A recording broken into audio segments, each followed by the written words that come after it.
গণতান্ত্রিক ছাত্র সংসদের আত্মপ্রকাশ ও কমিটি ঘোষণা ঘিরে বুধবার বিকেলে ঢাকা বিশ্ববিদ্যালয়ে উত্তেজনা সৃষ্টি হয়। এক পর্যায়ে তা রূপ নেয় হাতাহাতিতে। পরে বেসরকারি বিশ্ববিদ্যালয়ের শিক্ষার্থীরা অভিযোগ করেন, কমিটিতে যথাযথ মূল্যায়ন করা হয়নি তাদের।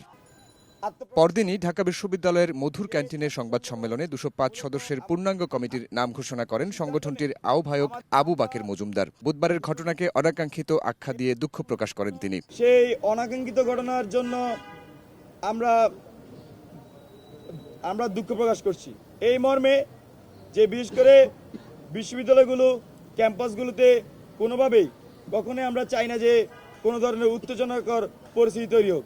গণতান্ত্রিক ছাত্র সংসদের কমিটিতে ঠাঁই পেয়েছে ঢাকা বিশ্ববিদ্যালয়ের বাইরের প্রতিষ্ঠানের শিক্ষার্থীরাও। বেসরকারি বিশ্ববিদ্যালয়, মাদ্রাসা ও কারিগরি শিক্ষা প্রতিষ্ঠানের শিক্ষার্থীদেরও রাখা হয়েছে কমিটিতে। সংবাদ সম্মেলনে জানানো হয়, ছাত্র সংসদের কেন্দ্রীয় কমিটিতে বয়স সীমা সর্বোচ্চ 28 বছর।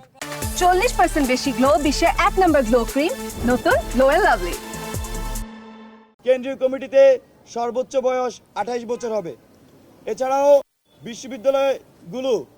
বিশ্ববিদ্যালয় বা কলেজ শাখা সমূহের কমিটিগুলোতে যারা নেতৃত্বে থাকবেন তারা ভর্তি হওয়া থেকে সর্বোচ্চ 7 বছরের মধ্যে নেতৃত্বে আসতে পারবেন।